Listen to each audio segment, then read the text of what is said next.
Hello বন্ধুরা, talking DOS চ্যানেলের নতুন ভিডিওতে সকলকে স্বাগত। আজকে স্কিপ না করে সম্পূর্ণ ভিডিওটি দেখতে থাকো, অনেক মজা আছে ভিডিওতে। বন্ধুরা, আগের দিন তো বলেছিলাম দেখো কে আসছে, তো আজকে দেখে নাও কে আসছে। দিদি, ও দেখো জাম্বু চলে এসছে। ও বাবা, জাম্বুর হাতে আবার একটা বক্স আছে। ও জাম্বু, আসো আসো আসো। আরে তোমরা সব কি করছো? সবাই মিলে দেখছি এক জায়গাতে। কি ব্যাপার? নিশ্চয়ই খেলাধুলা করছিলে, আমি ডিস্টার্ব করলাম না তো? না না জাম্বু, ডিস্টার্ব করবো কেন? তোমাকে তো দেখে আমাদের ভীষণ ভালো লাগলো। ও তাই বুঝি? তাহলে আমাকে দেখে তোমাদের ভালো লেগেছে। এসো তোমাদের সঙ্গে তাহলে বসে বসে একটু গল্প করি। আর তোমাদের জন্য আমি কিছু চকলেট নিয়ে এসেছি, সেগুলোও দিয়ে দিই। এদিকে মুন্নি বলতে শুরু করে দিল, জামাই বাবু তুমি কি কোথাও যাচ্ছিলে, তাই এদিক দিয়ে এলে বলে আমাদের সঙ্গে গল্প করতে আসলে? হ্যাঁ সেরকমই, আমিও মনে মনে ভাবছিলাম তোমরা সবাই এই বাগানেই থাকবে। আমি তো বাগানের পাশ দিয়ে একটু ওইদিকে যাচ্ছিলাম, সেই জন্য তোমাদের সঙ্গে দেখা করতে চলে এলাম। আচ্ছা তোমরা সবাই একে একে এসে আমার কাছ থেকে চকলেটগুলো নিয়ে নাও। এই পুটি, শিরিন, আর তো আমি কারোর নাম জানি না, প্রত্যেকের নামটা আগে বলো। সবাই সবার নাম বলতে শুরু করে দিল। জামবাবু, আমি লতা, আমি চন্দনা, আমি বনি। জামবাবু, আমাদের নামগুলো বলতে হবে নাকি? আমাদের নাম তো আর বলতে হবে না, তোমাকে আর শিরিনকে তো আমি খুব ভালো করেই চিনে গেছি। আচ্ছা এই তোমার নামটা তো বললে না। জানো জামবাবু ওদের নাম কি? এই যে এই পাশে আছে এর নাম রিনি, আর এই যে লাল ফ্রক পরে আছে এর নাম জেনি। বাহ, তোমাদের নামগুলো তো খুব সুন্দর। আচ্ছা তোমরা এসো এবার একে একে আমার কাছ থেকে চকলেটগুলো নিয়ে নাও। জামবাবু আমাকে দেন, আমি ওদের সবাইকে ভাগ করে দিয়ে দিচ্ছি বলে মুন্নি তার জামাইবাবুর কাছ থেকে চকলেটগুলো নিতে আসলো। জিজ্ঞাসা করলো, জামাইবাবু তোমার হাতে গিফট বক্সটা কিসের? তুমি কি কোনো নিমন্ত্রণ বাড়ি যাচ্ছ? মুন্নি তো প্রশ্ন করে বসলো। এবার জামাইবাবু বেটা ফেসে গেছে। তো বন্ধুরা এসো আমরা শুনে নি জামাইবাবু কি বলে। ইস, কি করে যে বলি, এটার জন্যই তো ওদের কাছে এসেছি। এটা নিয়ে আবার কোনো গন্ডগোল পাকিয়ে দেবে না তো? মনে অনেক ম্যাচিওর মেয়ে, নিশ্চয়ই গন্ডগোল পাকাবে না। যাই হোক, চকলেটগুলো দিয়ে আগে একটু ঘুষ দিয়ে নি, তারপর আস্তে আস্তে গিফটের কথাটা বলবো। হ্যাঁ, এই গিফটটা, হ্যাঁ ঠিক আছে, আগে চকলেটটা নিয়ে নাও, তারপর গিফটের বিষয়ে বলছি বলে ওদের জামাইবাবু ওদের হাতে হাতে চকলেটগুলো সব দিয়ে দিই। প্রায় চকলেট দেওয়া হয়ে গেছে, এবার জামাইবাবু কি বলে শুনে নিন।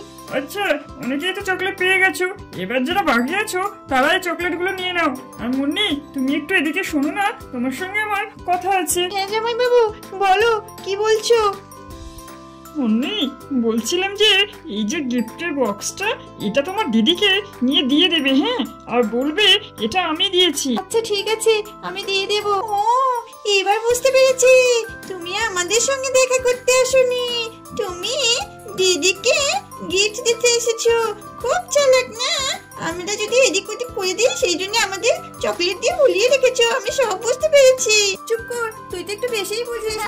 সবাই হাসতে শুরু করে দিল। আচ্ছা মুন্নি, এই নাও গিফটটা নাও, গিফটটা নিয়ে তোমার দিদিকে দিয়ে দিও মনে করে, ঠিক আছে?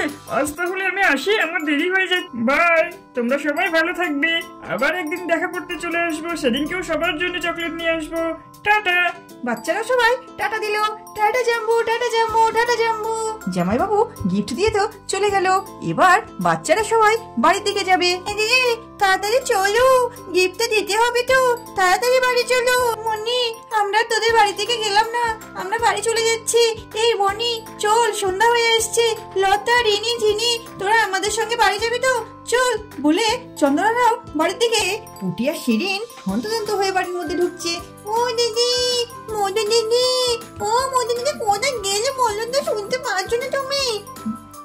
আরে বাপ রে বাপ, এই মেয়েগুলো হয়েছে কি? হয়েছে কি? অত চিৎকার চেঁচামেচি করছিস কেন? ওরে মুন্নি, তোর হাতে ওটা কি? কিছু না মা, তোমার না জানলেও চলবে। দিদি কোথায় গেল? যাই দেখি, ঘরের মধ্যে যাই। বলতে বলতে মধু বেরিয়ে আসি। হয়েছে বলতো? তোদের সব সময় চেঁচামেচি ছাড়া তোরা কথাই বলতে পারিস না। কি হয়েছে কি? মনে হচ্ছে বাড়িতে বাঘ পড়েছে, এত চিৎকার করছিস কেন? এমনি কি আমরা চিৎকার চেঁচামেচি করছি? তোমার জন্য এত সুখবর আছে গো। তুই কি চুপ করবি একটু? আরে কি হয়েছে কি বলতো? আর এই মুন্নি, তোর হাতে অত বড় বক্স, কি হয়েছে? ওর মধ্যে কি? দিদি, আমাদের জামাইবাবু তোমার জন্য গিফট পাঠিয়েছে। তুমি দেখে বুঝতে পারছো না? দেখো, জামাইবাবু এখন থেকে তোমার জন্য গিফট একটা কোথাও থাকে না, অমনি বলে দিল। এই তোদেরকে কে বলেছিল রে আমার পেছন পেছন আসতে? মধু একটু লজ্জা পেয়ে গেল, লজ্জা পেয়ে শিরিনকে একটু বকতে থাকলো। এই শিরিন, ওসব কি উল্টো পাল্টা কথা বলছিস রে? চুপ করতে তোরা। দিদি এই নাও, ধরো ধরো, গিফটটা ধরো, আমি আর নিতে পারছি না, তোমার জন্য জামাইবাবু এটা পাঠিয়েছে। এদিকে রিনা দেবী এসব বাচ্চাদের কাণ্ড কারখানা দেখে উনিও লজ্জা পেয়ে গেল। এই তোরা যা করবি কর, আমি ওইদিকে গেলাম। সব এত পাকা হয়েছে না বাচ্চাগুলো, বাবারে বাবা। মধু গিফট নিয়ে ঘরে চলে গেল। এবার বন্ধুরা আমরা শুনে নিই পুটি, শিরিন আর মুন্নি কি যুক্তি করতে শুরু করে। এই চল চল, দিদিকে কি গিফট দিয়েছে আমরা দেখবো না? দেখেছিস দিদি আমাদের সামনে খুললো না, ঘরের মধ্যে একা একা খুলবে। আমরাও কম যাই কিসে, চল আমরাও লুকিয়ে লুকিয়ে দেখবো দিদিকে কি গিফট দিয়েছে। ঠিক বলেছিস পুটি, চল আমরাও যাই। ও মুন্নি দিদি তুমি যাবে না? চলো সবাই মিলে আমরা দেখে আসি। হ্যাঁ চল, সবাই মিলে লুকিয়ে লুকিয়ে দেখি, না হলে দিদি কিন্তু আমাদের আর পরে দেখাবে না, বলবে ওই চকলেট ফকলেট দিয়েছে বলে আমাদেরকে কাটিয়ে দেবে। চল তো বন্ধুরা, তোমরা দেখবে না আমার দিদিকে কি গিফট দিল?